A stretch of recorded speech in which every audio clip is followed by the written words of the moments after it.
호세아 1장에서 3장은 하나님께서 이스라엘 백성을 정절을 지키지 않는 아내로 비유하면서 그것을 통해서 그들을 책망했습니다. 4장부터 14장은 비유를 쓰지 않습니다. 하나님의 백성이 신실하게 언약을 지키지 않은 것을 책망하십니다. 4장에서 6장 3절은 이스라엘이 정절을 지키지 않은 것에 대해서 말하고 6장 4절부터 10장은 하나님의 심판을 말했습니다. 그러나 다시 11장에서 14장은 하나님이 신실한 사랑으로 그분의 백성을 용서하고 회복하실 것임을 약속하십니다. 돌아온다가 주제입니다. 오늘 1절에서 11절까지는 세 부분으로 이루어집니다. 과거의 이스라엘이 이집트에서 자유국가로 되었지만 하나님을 배반한 사실을 이야기하고 5절에서 7절은 현재와 미래 이스라엘의 계속되는 배반에 대해서 하나님께서 심판하실 것을 경고합니다. 그렇지만 8절부터 끝까지는 미래의 마지막 회복을 할 것을 말합니다. 심판 후에 회복을 약속하십니다. 먼저 1절에서 4절은 과거 하나님께서 백성을 이집트에서 불러내어서 자유국가로 만들었지만 그들이 하나님을 배반한 이야기입니다. 백성을 이집트로부터 불러내어서 축복의 땅에 살게 했습니다. 그러나 그들은 탐욕 때문에 하나님을 섬기면서도 우상을 섬겼습니다. 에브라임은 하나님께서 그들을 안아 고치시고 강하게 해주는 분임을 알지 못합니다. 이 고친다는 것은 라파인데 아파아를 거꾸로 읽으면 에브라임으로 됩니다. 하나님께서는 에브라임, 즉 북쪽 이스라엘의 가장 큰 지파죠. 그것을 통해서 이스라엘 전체를 말합니다. 하나님께서는 이스라엘을 고치고 거룩하게 만들고 새롭게 하는 분임을 그들은 알지 못합니다. 하나님께서 사랑으로 이끌어내어서 광야에서 만나를 공급하시고 가나안 땅에 들어와서도 풍요를 주셔서 복을 주시지만 그들은 하나님을 기억하지 않습니다. 근데 왜 하나님을 섬기는 백성이 우상도 섬겼을까요? 우상을 아주 매력이 있기 때문입니다. 하나님께서는 어떻게 살지에 대해서 십계명을 통해서 삶의 지침을 정해 주었습니다. 너희들은 이렇게 살고 거룩하게 살아라고 합니다. 그런데 우상은 그런 기준이 없습니다. 탐심으로 폭력을 행하고 음란을 행하더라도 그냥 제사만 드리면 복을 주겠다고 약속합니다. 헛되게 약속합니다. 그래서 죄를 짓고 죄의 즐거움을 누리면서도 복받기 위해 가지고 우상을 섬겼습니다. 이제 5절부터는 현재와 미래에 대해서 말합니다. 이스라엘 백성의 계속되는 배반에 대해서 심판할 것을 경고합니다. 하나님은 어떻게 하시겠습니까? 이 배반하는 백성을. 이집트로부터 그들을 구출했는데 다시 제2의 이집트 아수르가 침략해 와서 그들을 다스릴 것입니다. 하나님께 돌아오기를 싫어했기 때문에 하나님께서 심판하십니다. 빗장이 잘 시설되어 있는 그런 성 안에 들어가 있다 할지라도 하나님께서 아시리아를 통해 가지고 이 빗장을 부술 것이고 그들은 탐심에 빠져 있기 때문에 칼에 먹힐 것입니다. 하나님이 음식을 먹여주신 것을 기억하지 않는 그들은 오히려 칼이 그들을 먹일 것입니다. 왜 이런 일이 생겼습니까? 백성의 헛된 계획 때문입니다. 하나님만 섬기지 않고 자기의 꾀를 내어서 우상을 섬기고 또 외교적으로 아시리아에 대해서 잘하면은 어려움이 없겠지 생각하는 그들의 잘못된 계획에 대해서 하나님이 심판하십니다. 내 백성이 끝끝내 내게서 물러간다라고 말씀합니다. 7절에. 여기 물러간다는 이 단어가 신명기 28장에 쓰였는데요. 신명기 28장 68절에서는 백성이 언약의 말씀에 순종하지 않으면 너를 애굽으로 끌어가리라. 이 끌어가리라와 같은 단어입니다. 또 같은 28장 66절은 내 생명이 위험에 처하고 하는 것과 같은 단어입니다. 백성이 하나님께로부터 물러가는 것은 그 결과로서 하나님께서 그들을 다시 포로로 끌어갈 것을 나타냅니다. 그들의 생명이 위험에 처할 것입니다. 자기 생명의 즐거움을 위해서 하나님으로부터 떠났지만 그로 인해서 심판할 것입니다. 선지자를 통해서 돌아오라고 불러도 그들 위에 계신 자를 향하여 나오지 않습니다. 하나님께서 칼로 심판하실 것입니다. 백성들이 7절에 일어나는 자가 하나도 없도다. 이거는 어떻게 또 다르게 볼 수 있느냐 하면 하나같이 높이지 않는다, 그런 뜻으로 볼 수도 있습니다. 하나님께로부터 물러가기 때문에 하나님께서는 그들을 높이지 않습니다. 이 경고에도 불구하고 계속해서 불순종한 이스라엘은 주전 721년에 아시리아 군대에 의해서 멸망당하고 백성들은 아시리아로 강제 이주당했습니다. 그러나 이것이 끝이 아닙니다. 8절부터 11절은 마지막 회복을 이야기하십니다. 심판 후에 회복을 약속하십니다. 8절은 하나님의 음성이, 애타는 음성이 들립니다. 에브라임이여, 내가 어찌 너를 놓겠느냐, 즉 내가 어찌 너를 포기하겠느냐. 에브라임아, 어떻게 너를 놓아서 다른 자들에게 넘겨주겠느냐, 그것으로 끝나겠느냐. 이스라엘아,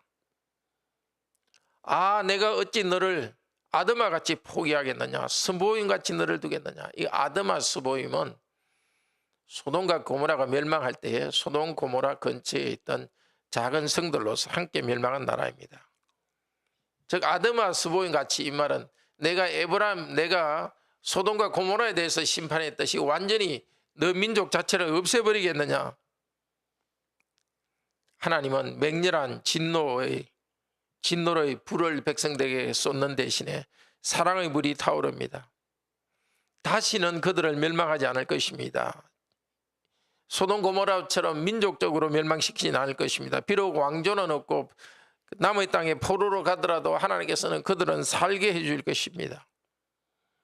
그 사랑 때문에 그들을 회복시킬 것을 말씀하십니다.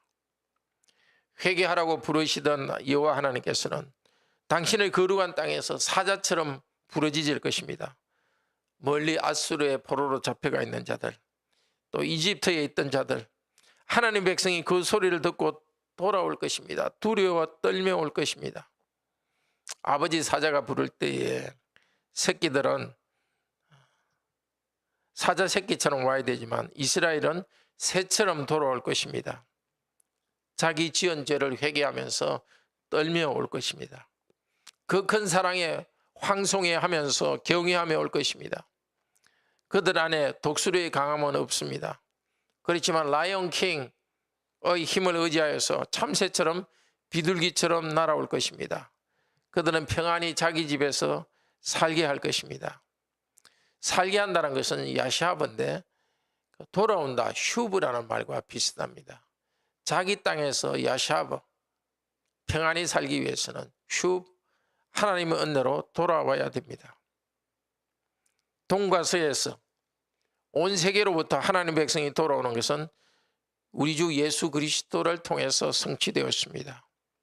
온 세계의 하나님의 백성이 거룩한 하나님께로 돌아오는 일이 시작되었습니다. 형제자매 여러분, 호세아의 말씀은 하나님께서 이미 신명기에 하신 그 언약 말씀을 그 시대에 적용한 말씀입니다. 하나님의 백성이 배반할 때는 그들을 심판하시겠다고 언약할 때에 말씀하셨습니다. 하나님께서는 이스라엘 백성을 심판하는 것을 통해서 언약의 신실함을 나타냅니다. 그러나 또한 사랑으로 회복시키는 것을 통해서도 언약의 신실함을 나타내셨습니다. 구약 성도는 오직 하나님께서 은혜를 주셔서 이집트의 노예 상태로부터 해방되었습니다.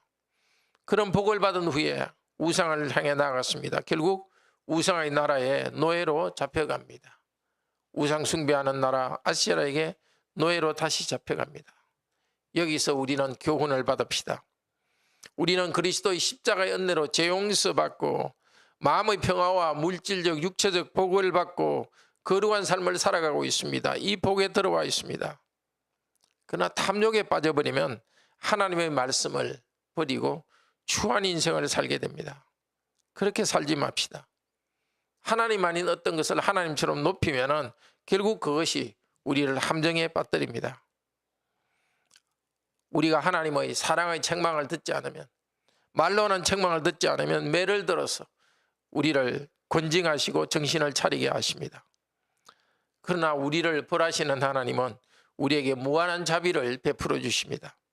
사랑 때문에 우리를 향해 한탄하시는 하나님의 은혜를 의지하면서 하나님께로 돌아갑시다. 우리의 선함 때문이 아닙니다. 우리의 죄악 때문이 아닙니다. 오직 하나님의 크신 사랑 때문에 하나님께로 돌아갑시다. 저와 여러분 같은 죄인들의 죄를 대신해서 그리스도께서 십자가에서 대신해서 심판받으셨습니다. 죄의 대가를 지불하셨습니다. 이제 하늘에 올라가셔서 하나님 보좌 앞에서 우리를 위해서 간구하시는 대제사장이십니다. 그리스도의 공로를 의지하여서 하나님의 앞으로 거룩한 삶을 향해 나아갑시다. 그러나 두려워하고 경외하는 마음으로 돌아오고 그렇게 살아갑시다. 기도합시다.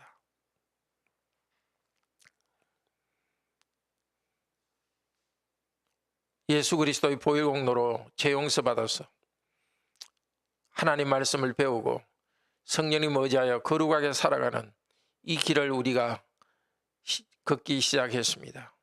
그러나 저희에게도 종종 하나님 아닌 어떤 것을 하나님처럼 높이는 우상숭배적 마음이 일어납니다. 우리의 성취나 물질이나 외모나 건강이나 경제력, 하나님이 주신 모든 복인데도 불구하고 하나님께 감사하고 하나님을 섬기기보다도 그 복을 따라서 인간의 얄팍한 꾀를 따라서 복을 하나님처럼 추구하는 저희들입니다. 오늘도 이 말씀 주셨사오니 성령님 저희 마음을 밝게 비춰주셔서 도대체 무엇이 우리 안에 우상이 되어서 하나님께로부터 멀어져 가고 있는지를 깨닫게 하여 주소서. 오 성령님, 과감히 순종하도록 이 아침에 저희들의 마음을 변화시켜 주시옵소서. 그러나 우리가 죄 가운데 있을지라도 회개하고 나올 때 하나님께서는 우리를 환영하시고 우리를 하나님의 복 안에서 살게 하실 것입니다. 우리를 벌하시지만은 그보다는 더 큰 사랑이 불타오르시고 있는 우리 하나님을 기억하면서 기쁨으로 하나님께 돌아오게 하여 주시옵소서. 신앙적 회의가 있는 성도들, 물질과 또 건강에 어려움이 있는 성도들, 주님께서 필요한 것들을 공급하여 주시고 모든 염려 하나님께 맡기고 내일 염려 내일 하고 오늘 하나님께 순종하고 오늘 하나님이 원하시는 사명을 온전히 다하도록 인도하여 주소서. 주 예수 그리스도 이름으로 기도드립니다. 아멘. 은혜로운 기도 시간 되기를 축복합니다.